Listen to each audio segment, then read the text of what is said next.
Joe Biden, tough man. He took on Corn Pop with the strength of the hero we'd expect. He looked Corn Pop in the eyes and said, "I'm sorry, I called you Esther." And then Corn Pop put away his straight razor, and then Biden breathed a sigh of relief. That's the kind of leadership you need. Someone who recognizes they have to apologize and be deferential to those who threaten them. Which is why it's interesting that Joe Biden was willing to apologize to Corn Pop, but then called Vladimir Putin, what do you call him, a stone cold killer? Yep. He's like, I looked him in the eyes and said he was a killer. And in response to this, Vladimir Putin was like, okay, how about we have a debate live?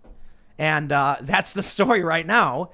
And I think we'll have to talk about whether or not, I think it'll be interesting to talk about whether or not anyone has confidence in Biden. Because I just put in the title, I'm like, dude, Biden's too weak. He's not going to be able to handle this. Vladimir Putin would walk all over him. And it pains me to say this. I don't want to speak ill of the president compared to the Russian president. We got to be honest with ourselves. So we'll talk about this. We also got some other crazy stories. Democrats are trying to remove sitting members of Congress, Republicans, and they want to install a Democrat who lost her election even after the Republican is already seated, certified, and winning. This is the power grab. They're going after Kavanaugh. They want to change election laws. It's exactly what we thought was going to happen. Joining us today to talk about all this stuff, we got Kurt Schlichter. Hey. Introduce glad yourself. To be here. Introduce myself? Yeah, who are you? What are you doing in my house? Oh, I'm a guy, I'm a raconteur, man about town. You're a retired Army colonel, yeah, senior columnist for... Yeah, I guess, every other person who comes Well, hell, on. everybody on your show's a colonel this week. Everybody this week. No, but you're also a senior columnist for Town Hall? I am. I'm an author of a number of books, including the Kelly Turnbull series of conservative novels, hailed by Bill Kristol as appalling. Excellent. So I'm very excited about that. And I write for Town Hall 3 times a week, Monday, Wednesday, and Thursday. And occasionally I go on the Twitter machine and cause trouble. Well, a little bit. You told me I was wrong earlier. I did. I was like, I criticized your tweets, but I don't want to bring up that journalist because I don't want to. Like, you don't want to make a thing. It's not that I don't. It's that, but also I don't like giving people they get a shout out from it. You know what I mean? Yeah, well, we're really not talking about that. What I think the interesting part is you can say, Kurt, you were wrong, and I can go, oh, well, that's interesting. That's what and you we do. aren't Like, in a okay. fist fight. Right. We're not rolling around in the mud punching each other. You were like, or okay. canceling each other. You were like, okay, and then we talked about it, and you're like, and then we had a conversation. It was actually a rather interesting one. Yeah. And here we are, and that's kind of the point. But that's It's not like the way. America. Yeah, that's how it Should used to have be. been. That's how it used to be. Did it used to be that way? I don't remember. Well, we had. I think it did. It wasn't fist fights. It was just kind of people were mad at each other, disrespected each other. But now it's like you literally show up to your house with bricks. Well, and then canceling each other. And there's I think we're going to talk a little later about somebody who got canceled today, and she probably didn't see it coming. Oh yeah, definitely. Yep. Yeah. And there's a crack forming in the woke cancel culture. It was actually a black woman was canceled for being racist against Asians, which flips the whole privilege thing on its head because Asians are supposed to be more privileged than white people. Dude, I thought I was double white. Is there a brochure I can consult to get the whole hierarchy of oppression? I know I'm at the bottom. Kurt, it's easier than this. All you have to do is bend the knee to those who are woke and just say, tell me what to say, and you're safe. That would make my life a lot easier if I was so inclined to be a groveling sissy. I am not so inclined. Ah, well, now you're going to get canceled, See, the nice thing is, if you watch Star Trek? I do not watch Star Trek. Man. I've made love to a woman. Those are fighting words. Oh my! The old Star Trek where you got Captain Kirk and he's all it's cool. He's a little chubby. We can identify with that. We made the four. We talked about the four lights meme yesterday. Have you ever heard see anybody say that on Twitter? Four lights meme. Yeah. So Captain Picard is being tortured. And they're trying to force him to say... Oh, I think I heard of that. You say there's 3. There's 5. 5, and but there's really actually 4. It's just a meme now representing people who refuse to say the lie. How's that relate to a red pill? If you take the red pill, you say there's 4. Yes, and okay. And if you say I want to mix the sci-fi memes. So when you say if someone were to say there were 5 lights, they're either completely blue pilled or they're subservient to those who are torturing them. Which is pretty much the same thing. Right. All right. Here's my question though: could Neo take on old school Captain Kirk? Picard, Neo? Yeah, he's crusty and a sissy. Neo from the Matrix. Neo from the Matrix versus Captain Kirk. I think we need to explore He'd win. this. Another question: he downloaded Kung Fu. Was Captain Kirk in the Matrix, or have they already all right. broken out of it? How about we'll get into all this? Ian, and hold on. you look a lot like Greg Kinnear. And Oh, I just right. needed to get that out there. Thank you. I mean, it's freaking me out. I'm sitting here going, air is cleared. freaking Greg Kinnear, All right. man. I'm not pounding the table. Okay, don't do it. We got Ian. Yeah, Yeah, that's one of guys. our rules. Don't pound the table. What up, everybody? Ian Crossland in the house. Greg Kinnear coming at you. Boom. Ready? It's Yeah. you. You're supposed to. Yeah. Yeah. I was like, yeah. Okay, I'm here. I am actually here, but Kurt is stealing the spotlight. It's What can already I off say? the He's rails. great. I know. He said, Malice warned you about me. He did. Yes, it's true. And Did we're he gonna really? have a great time tonight. It's gonna be All right, awesome. before we get started and talking about Vladimir Putin and all that stuff, go to timcast.com, become a member. There we go. Because, look, we face the possibility of censorship every single day. There's legit things we can't, there's like names we can't say. There's things we can't say. YouTube will delete the stream instantly. So we set up timcast.com in the event, we get purged. You can find us there. And as a member, you get access to exclusive members-only posts. And yesterday we talked about that Biden green screen conspiracy theory. I think we debunked it, pretty well. And we talked about that with Jack. We also ended up talking about God, I guess, because for some reason this just it just happens. That's pretty heavy. That's why I'm here. Well, we have conversations, and then all of a sudden it turns into a conversation about God and the universe. So, hey, if you want those exclusive segments, sign up. We're going to have one later with Kurt, and it'll be a whole lot of fun because I think, Kurt's very high energy and probably going to swear a lot.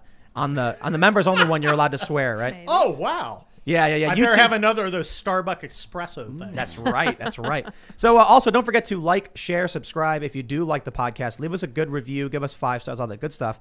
Ladies and gentlemen, the big news today is that Vladimir Putin has challenged Joe Biden to a debate, a live debate, after Biden called him a killer. Biden spoke out about the Russian president in an ABC News interview this week. ABC News reports, quote, "I've just thought of this now," Putin told a Russian state television reporter.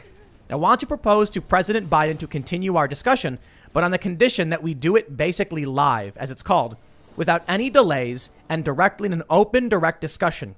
It seems to me that would be interesting for the people of Russia and for the people of the United States." They say Putin's invitation seems to amount to a challenge to Biden to a live televised debate following a day of diplomatic uproar that began when Biden said he thought Putin was a killer in an interview with ABC News' George Stephanopoulos. Russia recalled its ambassador to the U.S. in response to the remark. Now, I think Vladimir Putin's a killer. Well, I think Vladimir Putin thinks Vladimir Putin's a killer. I think he's proud to be a killer. I know. Do you think he was like, oh, man, he called me a killer? Can you believe that? He called the ambassador home to high-five him. I mean, the guy was a KGB colonel. Yeah. All right? He's not Mr. Rogers. He was like watching TV, and then when Biden said it's like that Leonardo DiCaprio meme where he like points at the TV, and then like, his KGB buddies are like, yeah. They're like, dude, the president just shouted you out. And he's Boom! like, yeah. And then now he wants the debate because he wants Biden to say it more. Oh, I know. You called me killer. Thank you. Not even that. It's like Biden calling him a killer is good for Vladimir Putin. It makes him look strong. It makes him look, dangerous. Look, I was old school Cold War. I was literally in the Cold War in the Army. And I learned a lot about how to fight Russians and everything. I kind of don't like the Russians. Do like the Ukrainians. Spent a lot of time there. Yeah, Ukraine's cool. But Ukraine is cool. Yeah. Russia is not the threat it used to be. It is a threat. It is not a pure competitor. It's got a lot. It's like a midget with a strong right arm. Do you remember when Obama called them a regional power? They're not quite a regional power, but they're not quite the superpower that they were because they can't project force the way they did. They do have nuclear weapons. But look, if you want a real threat, it's China. And if you don't want to talk about China, you talk about anything else. Yeah. Including Russia. We're extremists! Yeah, so have you ever heard of China Uncensored? I have not heard of China They're Uncensored. a big YouTube channel. They talk about China and things that are going on there. And they mentioned that, when Biden was transitioning, some of the people were fairly pro-China, speaking about how it was good, that jobs were going there. There was a certain diplomatic incident, I suppose, where these guys were deferential to China. And there's fears that as, China's taken Hong Kong already. Yes. They're imprisoning the Uyghur Muslims. They want Taiwan. And they will take Taiwan. And when they are Joe good and Biden ready. will not do anything to stop them. Joe Biden's going to have a decision point when they move on Taiwan. First of all, they war game it. They know how to do it. And I'm not talking about anything outside of open source stuff. You can read this stuff anywhere. There are war games recently revealed where, for years, Americans have been, we practice war games, and we lose against China. And China's got a lot of advantages when you look at Taiwan. Taiwan's very close. Taiwan's very far from us. We have to put ourselves on a few bases, which are easy to hit, easy to target, small concentrated areas. We also have very few ships compared to what we used to. We used to have, a 600 ship Navy with Ronald Reagan, I believe. We're now under 300. Wow, really? Yes. Are there a lot of submarines that we don't know about? There is nothing people don't know about. You can't, secretly build a submarine because it's like $10 billion. And they know where our submarine bases are, or where we manufacture submarines, so you take satellite pictures of What it. if they have a subterranean manufacturing plant? Moving all the materials in would notice. I think it's kind of hard to hide a ship. You can hide. Submarines can hide out at sea, obviously, but they have to come in and they have to restock and refit. Right. So I think we know the numbers. The problem is the numbers are growing for the Chinese. The Chinese are serious military. You don't find them doing a 60-day stand down for the extremist boogeymen who don't exist. Look, I spent 27 years in the military. Okay, I didn't meet any white supremacists. I didn't meet any extremists. I met people who wanted to do their job. And well, then what you're basically telling our audience is one of two things. Either you didn't look hard enough, or you're lying to protect them. Because that's the only possible. Joe Biden says. Okay, we got to weed out these extremists. Okay. So what's going on, huh? Which one is it? Well, yeah, man, checkmate. Good point. No, it's a lot easier to talk about, mythical extremists. They're claiming the Gadsden flag was a sign of extremism. Like some guy had on his Facebook profile the Gadsden flag, so he got removed from DC, guard duty or whatever. It's the symbol of the American Revolution. Like, don't some states have that as their state flag or something on their license plates? Maybe the American Revolution is going to be branded extremist. I wouldn't be surprised. They already got the 1619 Project claiming that the real founding of this country was 1619. Oh. So actually, they've already said the American Revolution was racist. They've said that it was a bunch of racist white landowners trying to preserve their slavocracy. It's really weird how the beneficiaries of all this alleged supremacy stuff are also the very same people promoting it. Yeah. It's weird because it's all affluent establishment types. Yep. And of course, the establishment has changed. It's no longer like, the guy who has Buick dealership in town. Yeah. Instead, it's the professor of gender studies. Did you hear about the elephant walk that we did in Guam this past year? I know we did one. And we retreated, right? Oh, really? We retreated because I guess Trump or somebody ordered that we were going to do a show of force. Long story short, my understanding, China sent a strike force through the Strait of Taiwan or whatever, right. And this was a show of force. Uh-huh. The U.S. responded with what's called an elephant walk, where we get bombers and fighters and they start going around the runways in Guam, and then they retreated because the U.S. was advised China could blow up that base with a snap of a finger, and our planes would be able to get off the ground. It is a problem that the Chinese have decided to pursue an asymmetrical offensive. They find our weaknesses. The thing is, we have a limited number of bases, okay, on land. So you just target everything there. We have a problem. They've got all of China, and they have mobile missiles. Yeah. So if where's the missile? I don't know. It's on Chinese Highway 1 going up and down the coast. I mean, I think this is why Joe Biden calling out Putin has been nothing but good for Putin. I think the whole Russia narrative has been nothing but good for for Russia. It projects America saying Russia is the greatest threat, and then they can use that as to puff themselves up, make them seem bigger than they really are. It's kind of a sugar high. I mean, they kind of know, that most half our population's going to die at 57 of vodka poisoning because they make it in the radiator of a ZIL truck, and. Do they really do that, or are you just being a jerk? I'm being a jerk, but But you know, You never know, man. I mean, dude, if you spend ingenuity, time man. over there, I spent time in Ukraine, not Russia. But I've have seen- been I've Russia. seen them. Those dudes, Right. Yeah, man, you don't want to drink the stuff they hand you in. Oh no, I was glass. gonna say they figure stuff out. They do. They're smart. Yeah, well, when you've got limited resources because of communism, Oh, yeah. they figure out how to make vodka on a radiator. Oh my gosh. The thing is, and we're going to see that more here. The thing is, you know, working overseas, and I work overseas in Kosovo among primarily among the Albanians, and these guys, they were just no law. They were smuggling and scamming because they had to. For 1,000 years, other people had conquered them and oppressed them, so there was no law and order.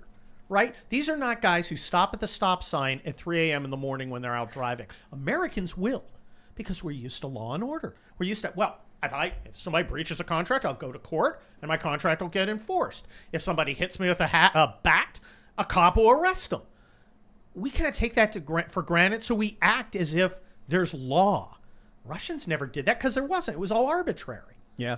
The Albanians didn't in Kosovo until we started putting things into place there. And I think that's one of the things we're losing here as people lose the ability to appeal to institutions to protect them, whether it's the Department of Justice, the news media. Remember, the news media should be out there saying, hey, look at these towns ruined because, jobs are getting shipped off to China. But they won't do that because that makes Democrats look bad. Do you see what Glenn Greenwald tweeted recently? Let me see if I can find this. Because we're going to rag on the media now. About journalism? Yeah, Oh, Glenn yeah. Greenwald tweeted. Give me more. If you think the real power centers in the U.S. are the Proud Boys, 4chan, and Boogaloos, rather than the CIA, FBI, NSA, Wall Street, and Silicon Valley, and spend most of your time battling the former while serving the latter as stenographers, your journalism is definitely ish. Accurate. Yeah. How we don't weird- swear, so don't family friendly, right? How weird is it that a hardcore conservative like me is saying, yeah, Glenn Greenwald got a good point. Yeah, right. I mean, this Well- guy is not a conservative like I am. Definitely not. He's progressive. No, but I think we have a common framework where we want institutions that function. We've been talking about this a little bit. We've talked about it before, moral frameworks. And we were talking about how the United States is founded upon a Judeo-Christian moral framework. Yes. Whether or not secular individuals realize it or not, when they say things like, I don't get my morals from the Bible, you actually do. Like, you were raised in a culture that valued certain things, free speech, Yes. classical liberalism. If you grew up in China, you'd have a different set of beliefs. If you grew up in India, if you grew up in Pakistan, the people there have a different culture and different set of beliefs. You didn't naturally come to the ideas of classical liberalism. It actually took a very long time, and the American Revolution was proof of that. I bring that up because what I think we're seeing is, why is it a staunch conservative like yourself is sitting here going like Glenn Greenwald is correct? Well, it's because your moral framework is based on the similar ideas. True. Or mostly the same. While you disagree on a ton of policy and political ideas, Exactly. you come from a similar root moral framework. Yeah. These woke leftists and all these Democrats have a completely different moral framework. Exactly. They have completely rejected it. And that is one of the reasons our institutions are collapsing. They're I call it cultural trust fund babies, right? None of these guys built these institutions. The institutions all really came into being before or after World War II. You look at academia, right? They haven't changed that much. You look at a college today, the way they teach, and a college the way they taught in 1946. Yeah, you got some video and stuff now, but essentially it's some guy standing in the front of the room in front of a bunch of hungover students, yapping at them. All our institutions, from the news media to the Department of Justice, academia, even the NFL, they're all tired and exhausted, and they are run by the cultural trust fund babies. Look at the Kennedys. John F. Kennedy, kind of a dynamic guy. Third generation Kennedys, they're at a crack house. I mean, and that's the who are these guys who run things? They haven't achieved anything. They didn't build it, except the tech guys. They kind of did. So that's a little different. But other than tech, All the institutions are run by people who didn't build them, didn't create them, and are frankly unworthy. They're just inheritors. They say they got a that- credential. They say generational wealth only lasts 3 generations. Bingo. You've got the first generation that earns it. Yep. The children who saw their parents working. Yep. And then the grandkids who have no idea and just got money and lived with it. Bingo. And they are squandering that inheritance. Now, these guys, they think that this whole American thing where they live prosperous and safe is like the natural state of being. Oh, yeah. Dude, get out more. Okay, you've been to the favelas, I hope I pronounced that right, in favelas. Brazil. Yeah, I've been to Complexo do Alemão. Yeah. The biggest favela Yeah, complex. not a lot like America. It's getting better, but you're right. But it's a very different state of nature. They pacified them. That's what it was called. Yes. When was it the Bopi or it might have been the Core? There's these 2 different like SWAT groups. They went in with big guns And they killed everybody who got in the way. Exactly. Yeah. The thing is, they because they didn't build it, because they didn't suffer to create it, they didn't earn it. They're squandering it, and they think it's always going to be there for them. But if things degenerate to the natural state of man, which is power, I think they've got a problem. Oh, definitely. Because a lot of these people are not particularly well suited to a world where life is nasty, brutish, and short. They don't think it exists. Let me tell you. You know one of the first lessons of being like a CD hustler, music hustler in the street. You may have seen these people back when CDs were bigger. They're walking around the city and they got a stack of CDs and like, yo, here, buy my CD, buy my CD. And you're like, I don't know who you are. I don't know what your music is. Why would I buy your CD? There's a reason why they don't give the CD away. They want you to listen to their music, but they know they give you the CD for free. You know what you're going to do? You're going to throw it away. Throw it in the trash. Yeah. But if you give them $1 for it, now you're like, I bought this. Like, I don't want to. Now at least got to listen to it. Yeah, well, it's something of value that I had to work for. You give it to them for free, and they don't value it at all. And you put it on, it's My Chemical Romance, and you go, damn it, I wish I'd thrown it away. Well, I don't think My Chemical Romance is going around selling CDs in the street. I don't know. Maybe they should. Are they still a thing? Yes, they are. I don't know. Oh, they are? Lydia Maybe knows. like was it 17 years ago? Maybe. I don't know. It's like a crappy band, All right, all right. Nickelback is easy, but Just offend all the millennials. I'd rather go with the My Chemical Romance. Don't they play a song that everyone plays at prom? I don't know. Sure, yeah. I don't know. Very I'm a emo. Replacements and Clash guy. Emo. So Yeah. Well, so anyway, this is it's a really I think it's a really important point because we were talking a lot about this yesterday with depressed millennials. How Yes. they don't work, they sit around all day. And then you were mentioning something interesting. You were saying that for many of these people, the lockdown is like their Woodstock. It is. And I'm going to write about this at Town Hall on Monday. This is excitement. Look, why are dystopian novels and entertainment so exciting? Why do people actually put up with watching The Walking Dead? Because it shows them what a world would be like that they're in, but actually has challenges, has risks. Human beings like excitement. Look, you were telling me a little earlier about how you got gassed by tear gas. Oh yeah. Let's look at it objectively. What kind of lunatic goes towards a chemical irritant? I did when I was in the Army. I volunteered, and then we were like, okay, now you got to go in this chemical, this little hut, and we're going to burn CS and make your eyes water. And we're like, no. But secretly, we're like, if I do that, I'm pretty cool. Yeah. And you went towards it too. Well, so now, there's a reason. We're trying to document what's going on in these conflicts. So I was in Brazil. I've been in a bunch of different conflicts in the U.S., riots and stuff. Brazil, substantially more brutal. And the gist of the story was, in the U.S., I see all of these activists, all these lefties, getting probably the lowest grade CS smoke I've ever experienced in my life. And it's like your eyes are CS watering. for kids. It's the kids' pop of chemical irritants. And well, the police say it's not even tear gas. Oh, it's just smoke. Don't worry. But it is an irritant. It is tear gas. It's just the lowest grade. And I see these people like coughing and gagging and crying and everything.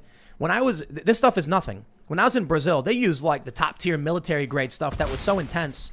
Like the guy I'm with has got like just snot pouring out of his face, and he's braving through it because he's been in actual war. His eyes are swollen. I'm sitting there. I ripped my sweaty sock off, shoved it in my mouth, and we run through the smoke to keep filming. The Brazilian rioters, they did the same thing. Like these people have seen real hardship and real conflict. Oh, yeah. These American, they're soft, man. Americans are soft. See, that was the purpose. A lot of hard people did a lot of hard work to allow a generation not to have to do any of that. But the problem is human beings, it's like if you don't exercise, you get fat and lazy. but mentally, you also get kind of fat and lazy if you're not challenged. That's why, people do extreme sports, do skateboarding. You get screwed up skateboarding. You can get hurt. And you don't do that because, but you do it anyway because it fills a need inside you. And I think some of the Antifa stuff is a little bit of that too. Of course, they want conflict. Yeah, but they it's want to fight a baby-proof war. conflict. Right. They know they know the charges are going to get dropped. Yep. They know the cop's not going to shoot them. That's why we call it LARPing. It is. It's really funny. I was at Yep. one of these protests. It was a riot / protest. It was a riot because Antifa showed up and attacked people. But it was it was like patriot prayers, a bunch of right-wing groups singing religious songs in a federal park in Portland. Antifa showed up with weapons and bricks, and they were chanting Nazi LARPers at the right-wingers who didn't even pay attention to anything they were saying. The right-wing group showed up literally to have an event to be religious. It was like a religious event. Antifa showed up thinking they were Nazis, accusing them of being LARP is live action role play. Yes. And I'm talking to these people and I'm like, you realize they don't know or care about who you are or what you're doing. They're singing songs about Jesus. Literally, they were singing songs about Jesus and America. You guys have shown up dressed in black with weapons, thinking you're fighting in a war. You're live action role playing. There's no war. It's just like there's a 50-year-old guy there with a beard and he's talking about why he likes religion. He's not talking about oppressing anybody. You guys have shown up to attack and beat people. This is what they do. They need a purpose. Their lives are meaningless. Yes. And so they found something to fill the void. So they go around thinking they're fighting this grand battle as la resistance, when in reality, the cops are like, oh, these dumb kids. The charges get dropped. They get told to go home. At a certain point, you've got to punish the kids. You know what I mean? And I'm not saying lengthy prison sentences or beatings or anything like that. I'm saying at a certain point, you arrest them, you charge them, and then they get, 2 weeks in jail or something, or a month in jail, whatever the penalty is for burning down buildings and smashing windows. Right now, it's baby-proofed. It's baby-proof. They know they're not going to get hurt. And what really chaps me is watching what's happening with the Capitol Hill people from January 6th. Yeah, they're getting the bricks thrown at them. They're getting the book thrown at them, and then guys in Portland are getting tossed out. There's got to be one standard. You can't have to. It is unsustainable to have two standards. History teaches that. For God's sake, people, don't flush what we have here down the toilet for your short-term gain. No. You don't understand. See, all these dumb people who go around LARPing don't realize they're the useful idiots for those that want the system torn down by any means necessary. That's their intent. And then built up with them in charge. Yes, but it's not so much like, I know many of these people. I've spoken with them during Occupy Wall Street. The way they described it was, they said, we want to flip the pyramid over. Most people, when they hear that, make a very simple assumption. You have the pyramid with the wealthy on top, and on the bottom is the working class. You flip it over, and now the working class are on top. You know what I said? If you took a stack of bricks in the shape of a pyramid, flipped it over, it'll crumble into a crude pyramid. Yes. It'll crumble into a pile of bricks with one of the working class on top. And they went, exactly. That's going to be us. Yeah, that's going to be us. Me That's and my pals. Yeah. So they're not talking about taking the system, and they're quite literally talking about burning everything you hold dear to the ground and then standing on top of the rubbles and yelling at you to go fetch them water and food. They know the end result of this will be total chaos and destruction. They want it because to them, being the king of chaos is better. It's a higher standard of living than they are as a working class individual. So maybe there's, hundreds of millions of working class people in this country. They don't care. They think that they'd be better off doubling their net worth if they would make themselves the richest people in the country with a net worth of $100 if it meant they were the richest person in the world. They would destroy everything just to be on top of everybody else. It is absolute corruption and drive for power. No, I think you're correct. And I also think that they have not thought this through particularly well. There are, history is rife with examples of people pushed too far. And right now we have a system where people still believe in the system at essence. People are still using the court system. They're still using the law. They're still appealing to the media.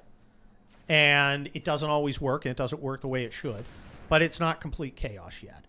But boy, what if it was? And people realized I've got nothing to lose. Then you start seeing really ugly potential stuff, and that's what we have to stop. You know That's. But you know what? These Antifa types and far leftists actually will survive a lot better than your average American. Now, I don't mean conservatives, like the conservatives who are paying attention to news, who know how to use guns and know how to actually be out in the wilderness and do hard work. Well, they're going to be in the top tier. Let's say the entire country breaks down for some reason, and it's just chaos. Survivalists are going to be the kings of the castle. They've already got their castles, they already got their food, and they don't need nothing from you, and they're armed to the teeth. You're going to have a series of conservative groups and ex-military who are going to be doing very, very well organizing. They've already got their friends. They've already got their training. They'll harden up, plus the militias. Regular liberals will be at the very bottom. Antifa will be above them. These regular urban city types who've never fired a gun, who've never grown food, who just work in their office job, will have no skill translatable to the real world in terms of survival. It is, I remember reading Max Brooks' World War Z, which is a very entertaining book. Yeah. And there is a scene in there where a rich lady is being taught how to clean houses, and by her former maid. Right, the whole society is broken down in the dystopian thing.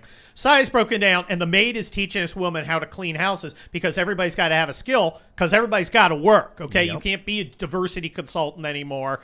We don't need any more gender studies teachers. We need somebody who knows how to disinfect a toilet so people don't get sick. Field sanitation's an important thing, and that just struck me. A lot of these people rely on the framework of society that they're busy supporting the people undermining. That's right. And it's baffling to me. And I saw society break down in the LA riots. I was in Los Angeles with the army for 3 weeks. And I also saw what happened in Kosovo. And I know history. None of this is a surprise. Tell us about how the LA riots kicked off and what was going on, and why were you down there? Well, I had gotten out of the army, and I had sold all my guns back in Germany. And I was in Sounds like a mistake. Well, in retrospect, I was living in Pasadena, and I went and joined the Cal National Guard, an infantry unit in Inglewood, which is it's a much nicer place than it was back in 1992. And the verdict came down from Simi Valley, where they acquitted the police officers. That was so Rodney King gets beaten. Cops get off. Yeah, and trouble started, and I'm watching the news, and I'm new to the unit. I call up, hey, are we getting mobilized? No, of course we're not getting mobilized. I go, oh, okay. I knew enough about the Army to pack, but I didn't have a gun. So I'm like, damn. Okay, so I pack. Like an hour later, yeah, we're mobilizing. Get down here. So I got to drive into South Central. Okay, no gun. And I have a Chevy Beretta. Not a Beretta pistol, Beretta car. And I drive up to this LAPD roadblock.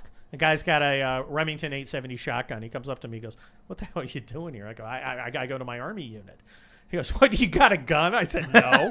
He said, you still want to go in there? I said, not really, but I don't have a choice. He goes, drive real fast. Stuff's burning. Wow. And stuff. So, boom, I drive in. And most of my guys were from South Central, and they were all packed. The Army, in its finite wisdom, they had a bunch of guns, right? They had their own. Were they like, here you go, buddy? Well, believe me, I saw more guns there than I'd ever seen in my life.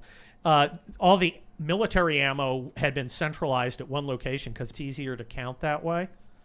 A little hard to distribute, but everybody had guns, and we went out on the street very soon thereafter, and 3 weeks, and it was very ugly. And I was in the battalion commander's vehicle, and we drove around, and it was an ugly scene. But there was no law and order. I mean, all the things we take for granted were just completely gone. Things were burning. People were scared. You had the Koreans on the roofs with their rifles. They knew how to regulate. Now we're hearing, because there's this like rise in hate crimes against Asians. Asians are getting armed like crazy. Good. Right now. I support every American owning firearms. That's the legend of the roof Koreans. The rooftop Koreans. Yeah, in the LA riots. Did you see any of that stuff?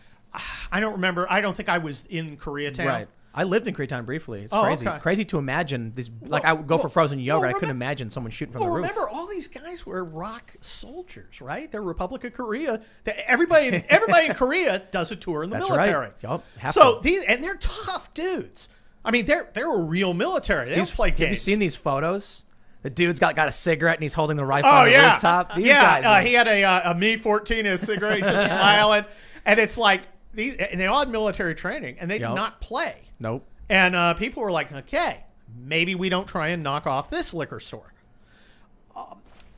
Frankly, I think every American, look, if you are a adult, healthy American citizen who is inclined to do it, because I understand there are people who have moral issues about weapons and violence. I don't in that way. I'm not a pacifist. But if you do, I give you a pass. But I think everybody else needs to have firearms and sufficient training to be able to defend themselves, their family, their community, and their constitution. Yeah. This is. I also think everybody ought to know basic medical stuff. How do you stop the bleeding? How do you do CPR? How do you do a Heimlich maneuver? I think. Look, as citizens, we don't even. We seem to think everything can be outsourced. Bro, we have become jelly donuts. We used to.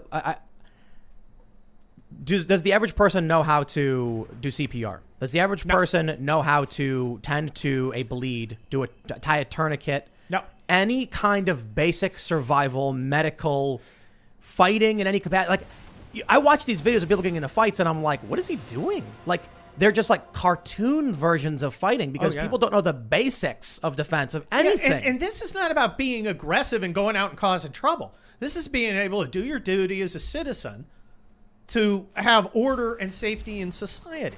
If you go to a car wreck, I carry a ready bag in my car, right? So I got stuff. I got tourniquet. I got the blood, bleeding stop gauze stuff. Some Israeli packet. I mean, if I have to do something, look, I'm not an EMT, but if you've got a sucking chest wound, I'll probably be able to keep you alive till the EMTs get you there. Do you know why you should carry around a first aid kit? Sometimes it rains. We know it rains. Yes. Sometimes this rain causes car crashes. Yes. It actually rains quite a bit. Yes. It actually causes quite a bit of car crashes. Yes. You never know when it's going to be you, your friend, or someone you stumble upon. And I look at these disasters we've seen just with the weather in Texas. Yep. And I'm wondering how many of these people just had no idea because we are so soft. Yes. That everything's taken care of for us. We have nothing to worry about anymore. Have you seen the movie Wall-E? The little robot cleaning up the earth, Yeah. right? And the big fat humans are in those floating chairs doing nothing, and they're Yes. confused. The guy thinks the book is called Manuel. It says manual. He can barely even read. It's idiocracy, man. We are weakening ourselves to the point where we will regret it because we are in a golden age, or we're coming out of one. Yes. Where everything was comfortable and we're wealthy and it's just energy everywhere, super cheap. We have the summation of human knowledge in our pockets. We argue with strangers and look at cats on a moment's notice. And for this, we have distracted ourselves to the point where a fire could start in our homes, which is fairly common, and then people will freak out, spin in circles, confused as to what to do. Or my favorite, one more thing. In the Ferguson riots. I'm in the Ferguson riots, and I hear gunshots. The first thing I do, hit the deck. I look to my right, my camera guy, all right on the ground, and I'm like, good man.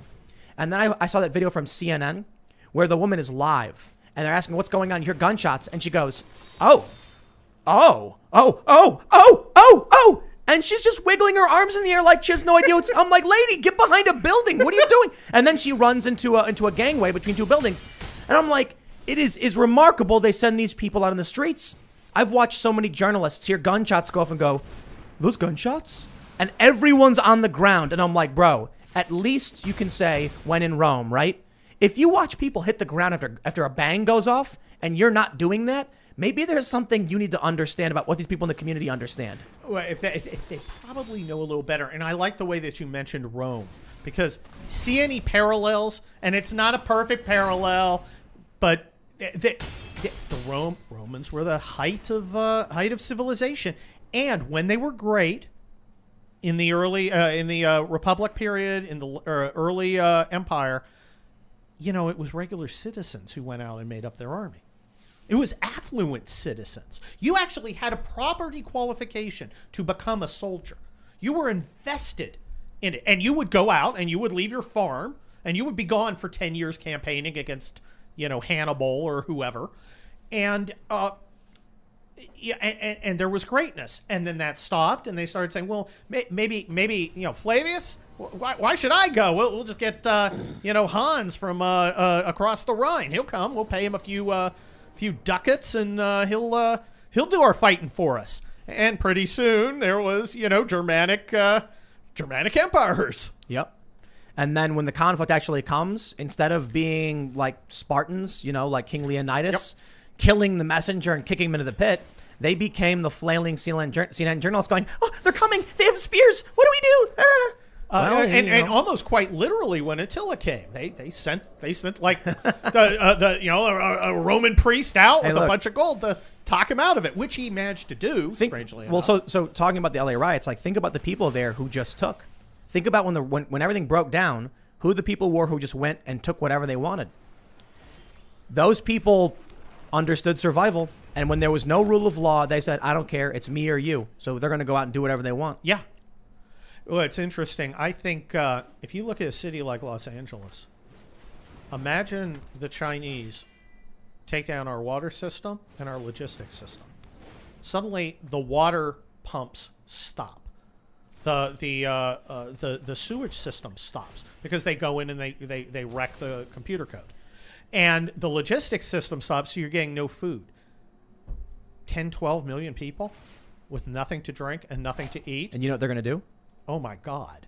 They're going to eat each other. Yeah, that's right. I mean literally. They will be drinking each other's blood in 3-4 days. It's...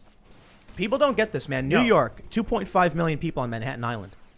If the water shuts down and it's shut down before, there was a power outage when Sandy hit and things were very, very disastrous. It was scary.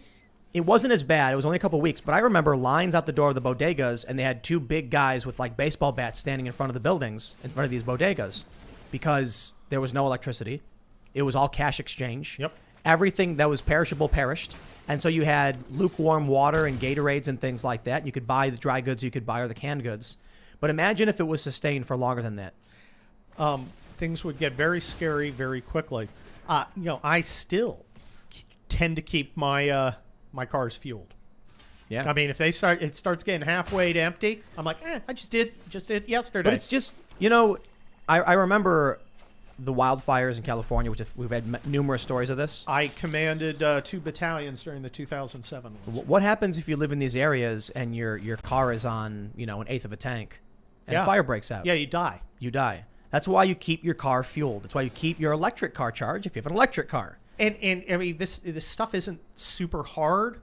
It's just not internalized because we've never had to worry about these problems. But the problems will come to you eventually. And I think that's they're why, coming, bro. I think that's why the COVID thing is people's Woodstock. I think they are excited about it. I mean, look, they don't want 500,000 people to die.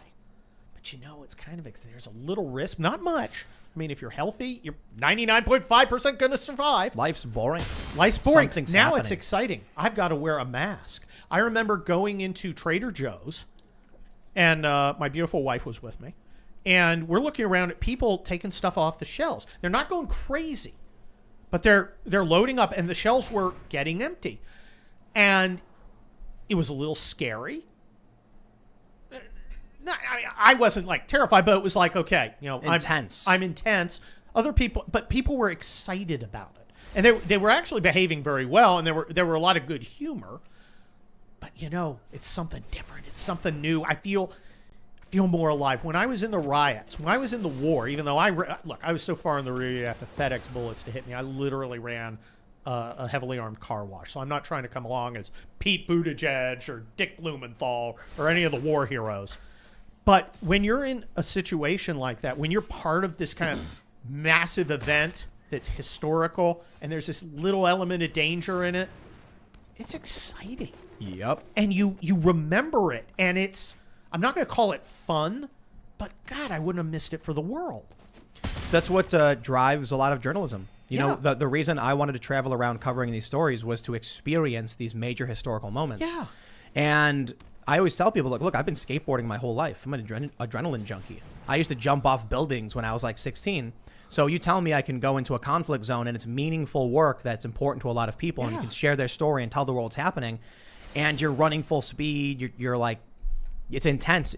It makes you feel like what you're doing matters. Yes. It gives you a feeling of risk or danger.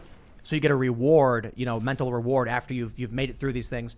And many of them, I didn't go into war. I wasn't in anything like you were. You said you were in the car wash. Well, I was in civil unrest and civil conflict. Granted, a revolution here and there and some pretty dangerous neighborhoods. I was in the favelas in Brazil. I had some Turkish anarchists hold them a Molotov cocktail to my face, threaten me, but not in anything where it was like enemy factions who would kidnap and murder me. It was mostly like I'd get beat up and thrown out or whatever. But it's exhilarating. Yeah. And I think people need something like that. I think they seek it. I think they want it. I think there are a lot of people who don't want this to end because it also excuses a lot of things. If you're one of those depressos, I'm not staying at home because I can't force myself to go out and socialize. I'm staying at home because I've got to save lives. It's an excuse. It's an excuse, and it empowers them. And and you hear these people, and all it is talking about the vaccines. Okay, I had COVID. I caught it working for the president in Nevada, it was like a bad cold, not a bad cold, an okay cold. In terms of the severity of it. In terms of the severity. Now, there are other people who died from it, and it could hurt people. And, of course, as soon as you get it, right, as soon as I got COVID. Oh, I had this friend whose friend was a 21-year-old triathlete, and he got it, and 2 days later he spontaneously combusted. So I'll clarify just for the YouTube people who are listening. You're talking about how it felt, yes, not the death rate. And I'll clarify because they just deleted one of Crowder's videos for this. The death rate is substantially worse than a cold or the flu. Oh, no. But they deleted Crowder's show. My experience of it was, no, people die from this thing. There's 500,000 people, according to statistics, have died from it. It is a real thing. It is also, if you're in good health, you're probably going to make it. 99.95% for people under 70. Yeah. And then when you factor in 70-year-olds, it's 97.5% survival. Yeah. So that is... so it's something. It is something. It's definitely worse than the flu. Yes. Primarily impacting seniors and people with comorbidities. Yes. But man, do they love to censor anybody the moment they step out of line on this one. I'm just telling you I'm just telling you my personal experience with it. But I think a lot of people. You were mentioning the vaccines, getting the vaccine. Yeah. I mean, people talking about the vaccine all the time. Okay, and I've been told. Even though I had it, I should go get the vaccine. So people the problem is that Fauci has been telling people it doesn't matter, and that seems to me to be super wrong-headed. Yeah, if you actually want people to take the vaccine, because it doesn't make any sense. It's either effective or it isn't. What I've seen says it's effective. So why is he down? I mean, Trump thinks it's effective, but Fauci is telling people that, we don't know, so you just might as well stay home, lock your door, and he could do a better job. I want to talk about the political conflict because you mentioned that we're basically talking about people are not prepared for when things break down. Yes. If chaos erupted, you were in the LA riots. I mean, you were in war. I've seen my fair share of riots. I'll tell you this. Well, look, I was so far in the back, I had to watch flashes on the horizon. That's more than most people have ever seen. The last thing I want to do is come across as Mr. Macho Combat Guy. Again, I ran a decontamination platoon. We did a very good job. I was not a hero. I didn't get shot at. I didn't shoot anybody. Well, there you go. But I want to get into the stuff that's going on with the Democrats. So we have a couple stories I want to highlight, and we'll go through this quickly because I want to highlight the political turmoil, not necessarily the Democrats or the Republicans, just the instability. So we have this story from CNN. House Democrats weigh ejecting GOP winner of contested Iowa race, dismissing comparisons to Trump's effort to overturn the election. Quite literally, this is a Republican who won. The state certified she won. A bipartisan panel certified this Republican won, and the Democrats have voted to move forward with a review to see if they will eject a Republican sitting member of Congress who duly won her election and replace her with a Democrat. We also have 73 Democrats sign efforts to expel Marjorie Taylor Greene from the House after she's already been removed from her committees, Now we have them going after Brett Kavanaugh, with Vanity Fair writing, could Brett Kavanaugh be booted from the Supreme Court? We talk a lot about politics. I get it. But how much of this is, let's have an argument about who should be in the Supreme Court? How much of this is our system is completely gone? It's broken. When the moment they said, I know he's already on the Supreme Court, let's reopen an investigation anyway. I know she's literally a duly elected representative. Let's remove her now. At what point do we just say we have no elections if they're going to be doing this after the fact? Once again, this relates to what we've been talking about for the last hour or so, which is the complete destruction of our institutional norms for short-term convenience.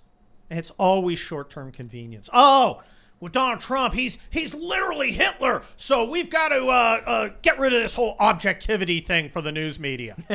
Yeah, and then the military's now this slippery slope. Now the military, we've had civil-military separation for 204 years. We'll just spark the biggest crisis in civil-military relations since MacArthur, because Tucker said things we think are mean.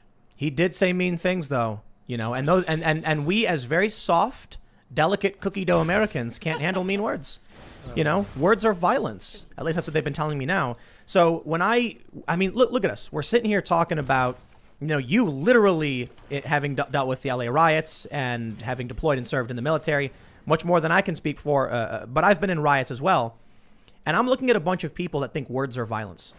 It's like, okay, I watched someone get shot. I personally got shot by a ricochet of a pepper ball, which sprayed my face with plastic bits and went my eyes and took me down a bit. I've run through walls of tear gas in Turkey and Brazil and the United States. And I'm not going to pretend like I'm some super soldier. I'm just some dude who's actually seen some stuff. But if I've seen that, and we've got, one, the political conflict, the institutional breakdown, our military is freaking out about Gadsden flags. Every little institution, like you mentioned, they're breaking apart. Confidence in the system is breaking. Moral frameworks there's two different total moral frameworks. It feels like, in my opinion, we are heading towards, well, what should we call it? A prepper's dream. What they've long, I mean, I'll tell you this. I see these Twitter posts from preppers, and they post how they're laughing. I remember I drove at the beginning of COVID. I drove across the U.S. I went to a gas station, and it was the toilet paper craze, and I asked the lady at the counter, and we were in Arizona, and she goes, "Oh, we're not worried about any of that. We're preppers.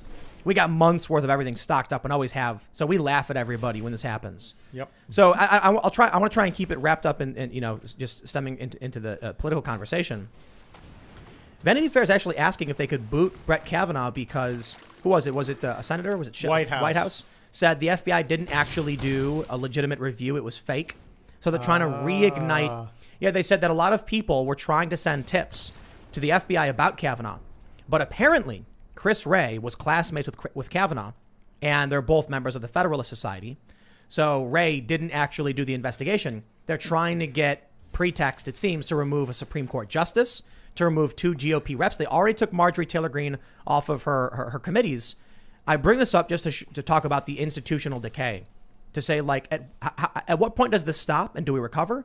Or is this just the crumbling of the infrastructure that leads to the chaos? There's going to be one or two directions. Either it continues and there's chaos, or people say, whoa, stop.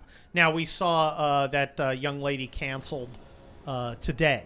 A very liberal lady canceled. A woman of a leftist woman of color was fired, and, or she was forced to resign. And Jonathan Swan got on Twitter and said, "This is terrible. This is wrong." Of course, he got ratioed with people going, "This is what you wanted. Yeah, this is what you've been cheering." Either people stop it, or it continues. What is rewarded, you get more of. And so far, this stuff has been rewarded. Always. If it goes on, I mean, it's ugly. Look, I've got 5 novels of America falling apart that I sell a ton of. People's Republic. Go get your copy today. People were actually commenting. They said that one person commented they read your book and loved it, and it's eerily similar to what's happening. It worries them. It kind of freaks me out because when I wrote the first one, People's Republic, in 2016, it was a warning. I love this country. I love what we have here. I've lived overseas for years. I've seen places that don't work. And it rips me up to see us squandering the legacy we've been granted. We didn't earn it. We didn't build it. Here, we were handed it. We need to maintain it. We're not doing that. Sounds like Obama. Remember, he's like, you didn't build that. Well, in this case, it's correct. Yeah. We did not build these We institutions. inherited it. We inherited it. We could have made them better. But, you know, we've already gone down that road. So I wrote these books, and I was thinking, you know, what's the wildest thing? You know, people, what craziness? People being arrested for being transphobic. You know, thought police. There was that guy who got arrested because he, I think that was in Canada, though. That was Canada. Yeah, he refused to refer to his, his daughter as his daughter. Yes. Well, this is complicated. You know, it's a court battle between the parents and the court as to whether or not the child has the right to be the 13-year-old, if I believe him. Yeah, maybe 14. So the issue is, if it was a clear-cut case where we had quotes from a trans boy, a transgender 14-year-old who said specifically they were, then I can talk about what that person was saying. We have a legal battle. When you have a judge saying, I don't care what your legal argument is about your children, you must say this, or you know what I mean? Seems like they've already decided. Right. So, and we saw that other legal battle in Texas. Well, that's, again, institutional decay. But back to your book. I don't want to derail from your talking about the book. No, go buy the damn book. Let's all 5 of them. No, you were mentioning that people were getting arrested for like crazy things. Yeah, they're getting arrested, and I write this stuff, and it starts happening, and I'm thinking successively more crazy stuff as I'm writing the subsequent books. And it's happening. And people write me going, this is all happening. And it's like, I don't want this to happen. This is not a how-to. I'm not for any of this. But they don't listen. It's this institutional decay. Look, what institution defends us regular people now? Can you go to the courts and be sure that you're going to get a fair shake? Can you go to the FBI? Can you go to Congress? Can you go to the media? Can you go to academia? Academia is going to tell you you're a white supremacist, which was really puzzling to the guy who drives a truck for a living when he's being told by a guy who makes 4 times as much, doing diversity articles that he's oppressing. Sounds like you're saying we already lost. I don't think we've ever. You made a really scary point. I'll tell you that. Think about this for everybody listening. Do you feel like if you went to court, if you called the police, if you called the FBI for any issue, do you think they would actually have your back? Would they support you as an American citizen? Well, would you get a fair shot? Would you get a fair shot? See, the beauty of a democratic republic, a free country, is, maybe you lose the election, but you're like, well, okay, I lost, but, I lost. But I made my case. Better luck next time. Or I went to court. I didn't like the way the jury came out, but I got a chance to make my peace, and I think it was fair. That's the basis. And if you don't have that, YouTube has a rule that if you say something specific in relation to Donald Trump in the election, they'll delete your video and give you a strike. Donald Trump's made statements that have been removed from YouTube, and his own speeches have gotten people's news outlets like Right Side Broadcasting Network got a strike, I believe, simply for broadcasting Trump's speech. Yet, if you relay what the Democrats have said about Rita Hart in Iowa, which is in many ways similar to what Donald Trump said, you are fine. You are allowed to advocate for what the Democrats have called for. Contesting a certified election, that's okay on YouTube. That's the Silicon Valley bias right there. Well, it's hugely biased, and I think it's another example of short-term thinking. Time to because focus. Right now, it's such an emergency. We've got to do this exceptional thing. Of course, the exception becomes the rule. When it becomes the rule, it eventually becomes the rule for everybody. And the worm eventually turns. And someday they could be scratching their heads going, gosh, I don't seem to have a lot of friends left. I don't think we've ever lost until our hearts stop beating. I am always an optimist. I understand that what we had in America, and what I think we're on the verge of losing if we don't watch it, is so much greater than what's been in any other culture, any other place. Certainly any other place I've been. There's something about it. It's so powerful. It's so right. And I'm not one of those guys who talk the right side of history. Oh God! But what we're selling, freedom, civil rights, individuality, free enterprise, the rule of law. This is great stuff, and people have sacrificed a huge amount for it. And people from other countries, like my wife, come here to get that. So It's falling apart, though. Look, it's running ragged, but we're not done yet. And I will never give up as long as I'm alive. I will never give up and just say, oh, we're done. No, I agree. I will certainly use their rules against them because some people need to learn through pain. I guess the issue is when the right does anything that the left does, they're held to a very, very strict standard. If conservatives go out and protest, they call it, a far-right insurrection, revolt. If the left does it, they'll call it a peaceful protest. Of course, and we got to understand that, the media and the establishment are our opponents. I think that's one reason you see fewer conservatives being canceled now, is that it no longer works on us. We have enough of our own outlets. It's not perfect. You can get canceled off YouTube. You might have to go someplace else. But we can still get our message out there. And they can't cancel us. So they're turning inward. Yeah, let's get a little bit optimistic, I suppose. We have this story from the New York Times. Well, I'll say fairly optimistic.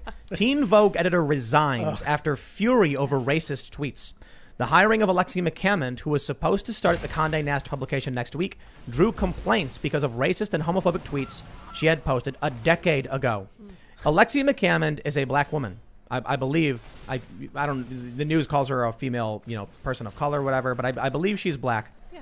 And she got canceled for being racist against Asians, which is a fracturing in the woke theories, the critical race theory, because Asians are supposed to be the ultra privileged. It's like they say in the SATs, for instance, Asians have to score higher than white people. They have to score like a 1,300 or so compared to like 1,000 or whatever for a white person. Well, now, we used to joke on the show that I was double white for being part Asian, so I'm like double privileged. Now I don't know what I'm supposed to think, because apparently they're saying that the hate crimes are against the Asian community, and this woman's getting fired for 10-year-old tweets. So the reason I say optimistic, they can't cancel every conservative, no, especially when some of these people are independent. Yeah. When you have people who have their own YouTube channels or work for conservative outlets who will never get fired, what do? Well, they're like vampires, They have a bloodlust, and they're searching for someone to... Softest target. But, the conservatives are hardened, have their shields up, and are defending their communities, so they're turning on themselves in desperation. Exactly. You go for the soft target. Look, I get on Twitter, I say things, I get the leftists attacking me. So what? I don't care. I don't care. The people who publish me don't care. The people who buy my books don't care. Probably sells more books, to be honest. Maybe. And by the way, the battling hierarchy of oppressions was one of the topics in the books. The flag of the People's Republic. America splits into two countries. Flag of the People's Republic keeps changing. They keep adding stripes. And it's like a running joke through it. Except it's like real. Well, they you can't satirize these people. Well, you just report. Have you seen? So there was the rainbow flag. Yes. Then they added the black and brown stripe for black and brown solidarity, and now they added the trans triangle to it. So it's just the flag is becoming. Is a triangle outrank a stripe? I guess it's like I don't know. I mean I don't know who's the most oppressed. A mirror on the wall. Who's the most oppressed of us all? It's so.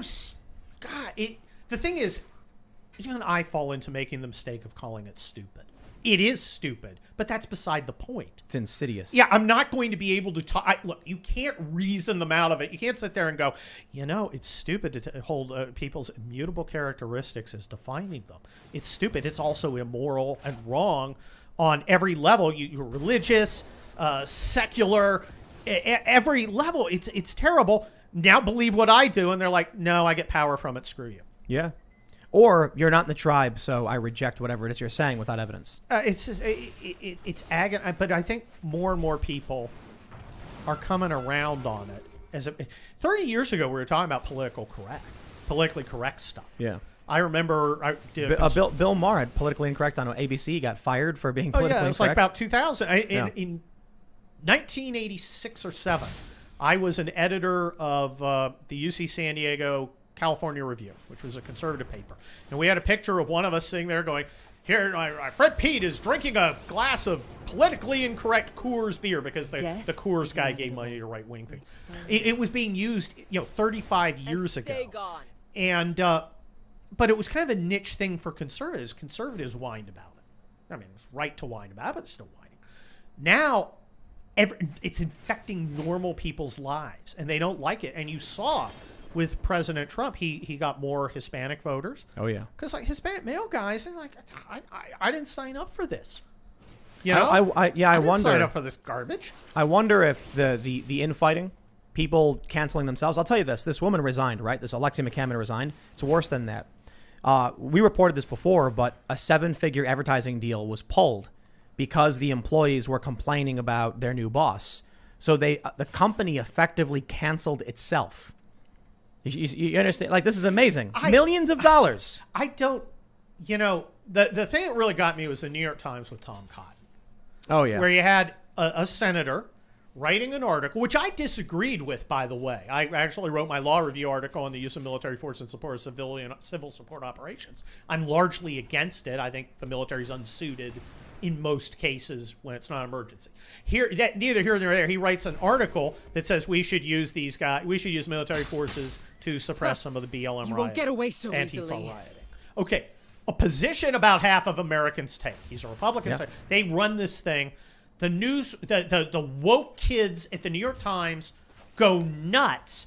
And if I was the editor and they marched into my office and said, you can't run this, I'd say, okay, you're at the New York Well, Times. you're not lacking We for run spirit. editorials from everybody. If you don't like it, get out. If you do like it, get out, do your job, and the next one of you who brings up this crap to me is going to find himself walking the streets. Get out. I gotta They stop. can't do it. I gotta stop you right there. If it's me, and someone comes in and says that op-ed you published, you need to get rid of it, I would say, okay, you're all fired. Everyone in the office right now, you've just lost your job. I'll call security to escort you out of the building. See, you're nicer than me because I would give them a learning opportunity. I would think try you're and nicer. teach them not to be idiots. But if they didn't do it, I would That's it. fire I them. quit. Granted, And- I wouldn't hire them in the first place. Well, that's also true. But let's for the sake of the hypothetical, the thing is, they rolled over. The guys in yeah. power rolled over. Why? How- They had the power. what are these, boomers? All you gotta do is say no. These guys have a glass jaw. Hey, millennials, screw you. We're not doing any of that. You And know, if I you- hear about it again, you're canned. You know what you could do? The person who's like, speaking, you say, you're fired. Anyone else? Anyone else want to be fired? All right, You back to work. You guys believe that? Look, you guys believe this is so important? Let's see some principles. I'm not going to pound the table. Yeah, how many are you going to quit Yeah, on no, this? put it on the table. And then they'd come back and be like, we need a union to fight against these things. And because they can't negotiate for themselves and stand up for their own ideas. Have you noticed how the new woke unions tend to not support basic worker, like old school union? We want we want vacation and we want health care, dental plan, that the old school Teamster kind of stuff. Now it's all we got this whole woke agenda we've got to enforce, blah blah blah. Unions aren't about unions anymore. Did you see the United? You ridiculous. see the United Auto Workers Union? Oh, They're outraged. Ford is going to be moving some of their new car projects to Mexico. well, And it was really funny. My favorite line from Ford was they were like, well, things have changed since, circumstances changed since our last contract negotiation. And do you know what that thing that changed was? yes. Who was it? What? Oh, It was the president. right. Who was it? I said it right away. Now it's that withered old zombie, and who is in hock to understand that the big corporations tend to be part of the liberal establishment, the Democrat establishment. This whole I saw they were Warren's son. We got to have a billionaire tax. I'm like, let's do it. Let's tax the billionaires. You think why again would I spend? Look, I'm a Republican. I'm not just a conservative. I am a Republican because I believe there's got to be a party of the right, and it's the Republicans for better and mostly worse. Mostly worse. But why should we as Republicans spend an iota of our political capital defending the financial interests of people who hate us and use their money to screw us against our own financial interests? Let them burn. You want a Figuratively. 20%? Yeah, you want you want 20% surtax on billionaires? Rock and roll. Mackenzie Bezos funds a ton of critical race theory. George Soros, man, conservatives don't shut up about that guy.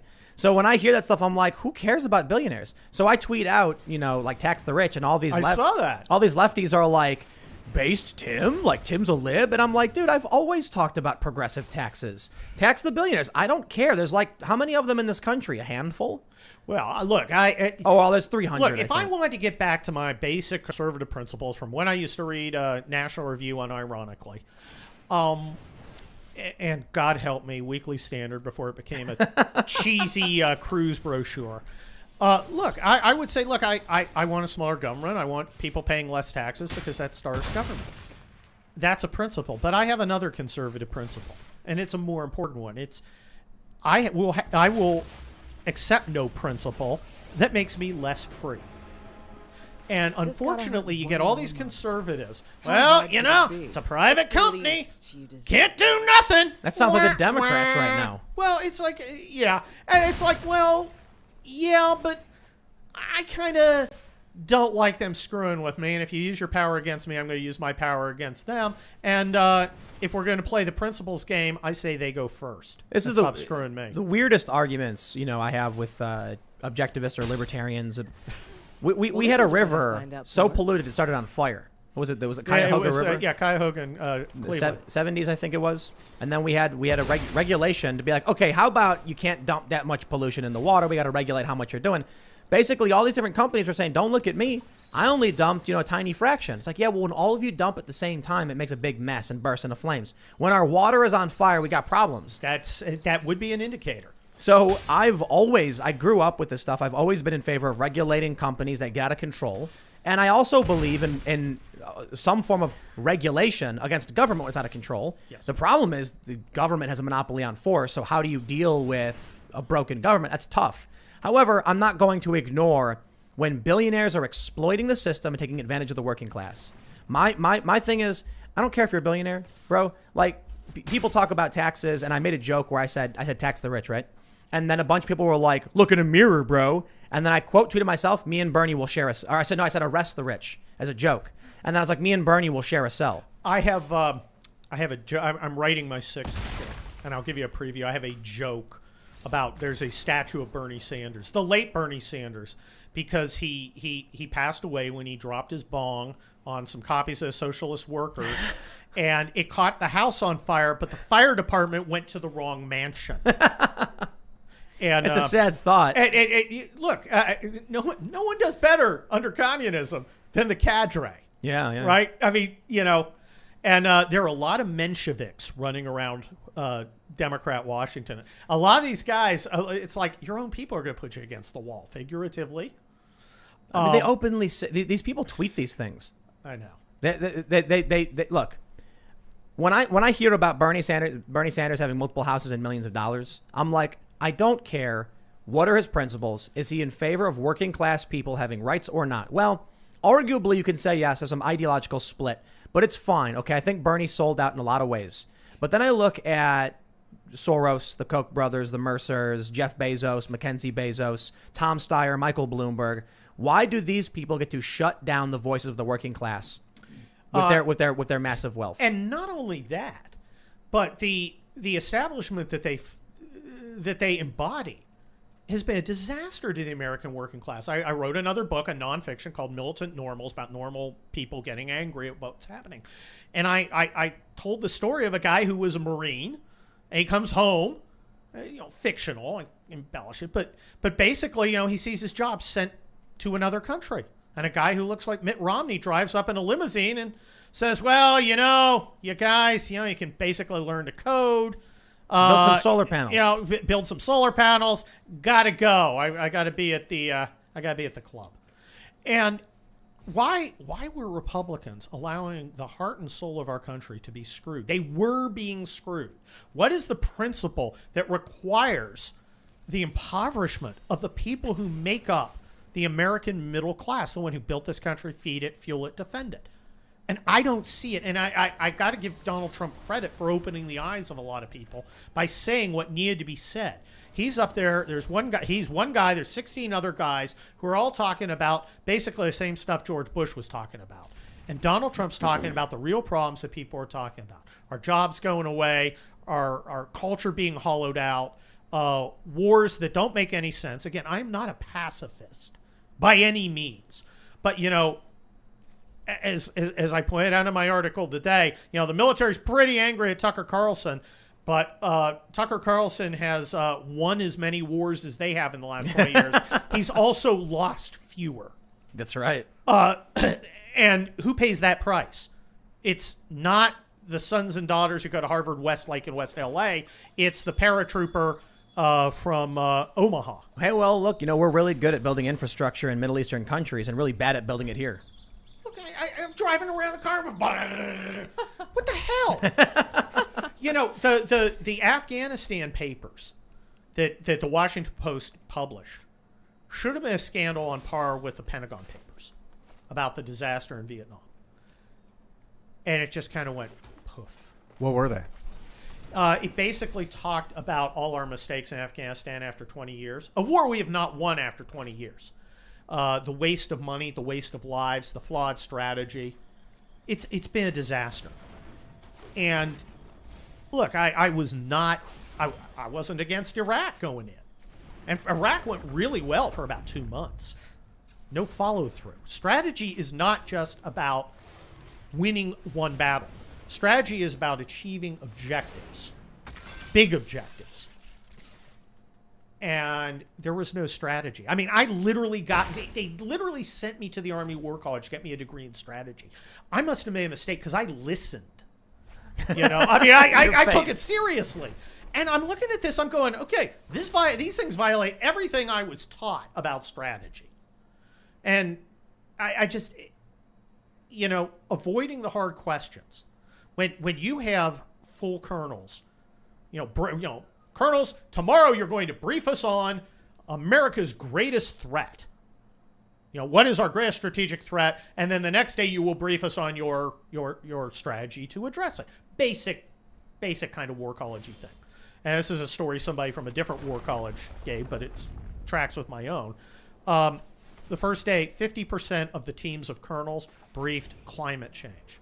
The weather in 100 years was America's greatest strategic threat, according to guys who typically command 5,000 Americans. Wow. I mean, you're just like, what the hell? Every day is a new mutation. You know, look, an environment, let's assume it's even true. Let's assume climate change isn't a giant hoax and a scam, because it's one of those problems that seems every solution happens to be exactly every policy prescription its advocates always wanted anyway. But that's an environmental factor. That is a factor in the situation. The correlation of forces. It's not a threat itself. It's a factor of the private market, private industries.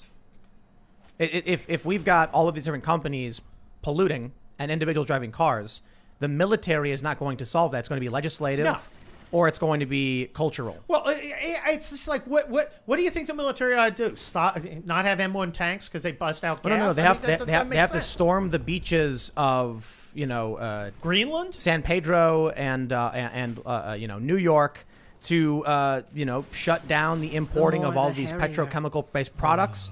And then they got to raid all of these car manufacturing plants. No, the military has nothing to do with this. No, it has nothing to do, and it should be. Its purpose should be to defeat America's enemies in conventional and unconventional combat. That's what it should be doing. And it's become an unserious organization. When you're focusing on all this other woke stuff, that's not a serious military. And I get emails and communications from people who are in or recently out. And it's bad, and they're not focusing on war fighting. And I am terrified that one day I'm going to wake up and the Chinese are going to have initiated their op plan on Taiwan, and our bases in Guam and Japan are going to be smoking ruins, and there's going to be a carrier at the bottom of the South China Sea. I worry about that stuff. It's Trump's fault. Come on, man. Where's my slipper? Come on, man. That's it. Matlock marathon's on. Or he'll be sleeping. It's just, who's in charge there anyway? I'm still Kamala. I think she's being iced out. Really? Yeah. But she's like doing the phone call with the world leaders, doing phone calls on behalf of Biden. Oh, I bet you she put that out. You think Dr. Jill's going to let her get Dr. Jill out of the White House? No, I think the 25th Amendment. I think there is a group that wants Biden. I think Kamala wants Kamala. And I think if Kamala could convince enough people to do the 25th Amendment, I think she would. Kurt, it's Kamala. Is it? It's racist when you say it that way. I am indifferent. That was an actual news cycle. Yes, mind you, I saw that. I am indifferent to what she likes about her name. I Is it Kurt or and Cart? Decoria answers. Yeah. Ooh. Anyway. Great question. But all I can say is, if I was Joe Biden and Kamala came up with a plate of cookies, let the dog test them. Give them to the dog first. Just. The dogs are gone. Oh, Uh-oh. yeah. Uh-oh! Yeah, I think, looping it back to what we were talking about initially with Putin. Yeah. It seems like there's a desperate attempt to not focus on China. Oh, To make everything about Russia so that they don't have to worry about... maybe it's that they know they've already lost with China. It's hard, and it's What painful. did Mike Pompeo say? Like a year ago?